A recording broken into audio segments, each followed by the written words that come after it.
আসসালামু আলাইকুম বন্ধুরা, আজকে আমি কাঁচা আমের মোরব্বা বানিয়ে দেখাবো। এজন্য এরকম 5টি আম খোসা ছাড়িয়ে নিয়েছি।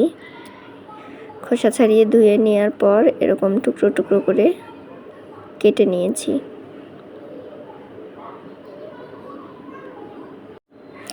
এরপর একটি কড়াইতে পানি ও লবণ দিয়ে কেটে রাখা আমগুলো দিয়ে হালকা ভাপ দিয়ে নিব।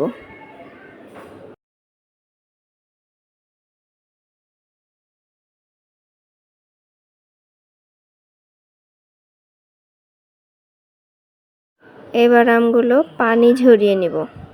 এরপর কড়াইতে একটু বেশি করে চিনি দিতে হবে, যেহেতু মোরব্বা বানাচ্ছি আমরা।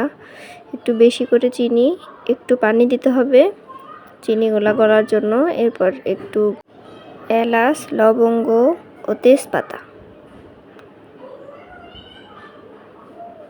এরকম একটু বলক চলে আসলে একটু নেড়ে দিব। এরপর আমগুলো দিয়ে দিব।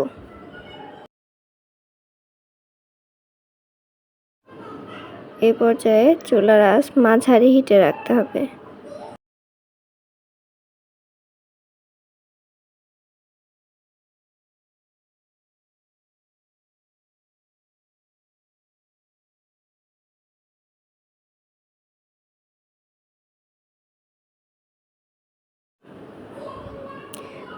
ঝোলটা যখন কমে আসবে তখন আস্তে আস্তে জাল দিতে হবে। মাঝারি লো হিটে চুলার আঁচ রেখে আস্তে আস্তে নাড়াচাড়া করা যাবে না বেশি। লবণ সামান্য দিয়ে দিলাম, আপনি আপনার স্বাদ মতো দিতে পারেন। কড়াইটা একটু ঝাঁকিয়ে নিতে হবে যাতে নিচে লেগে না যায়।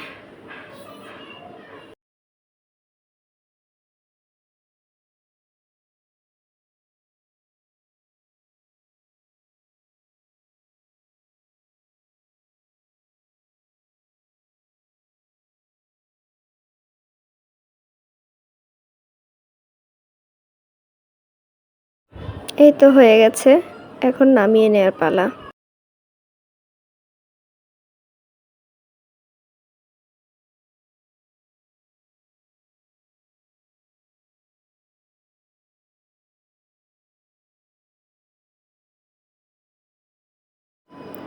এবার একটু আইসিং সুগার ছড়িয়ে দিলাম উপর দিয়ে। খুব অল্প সময়ে বানিয়ে নেওয়া যায় এই মোরব্বা। আপনাদের কেমন লাগলো রেসিপিটি অবশ্যই জানাবেন কমেন্ট বক্সে। ভালো লাগলে শেয়ার করে দিবেন।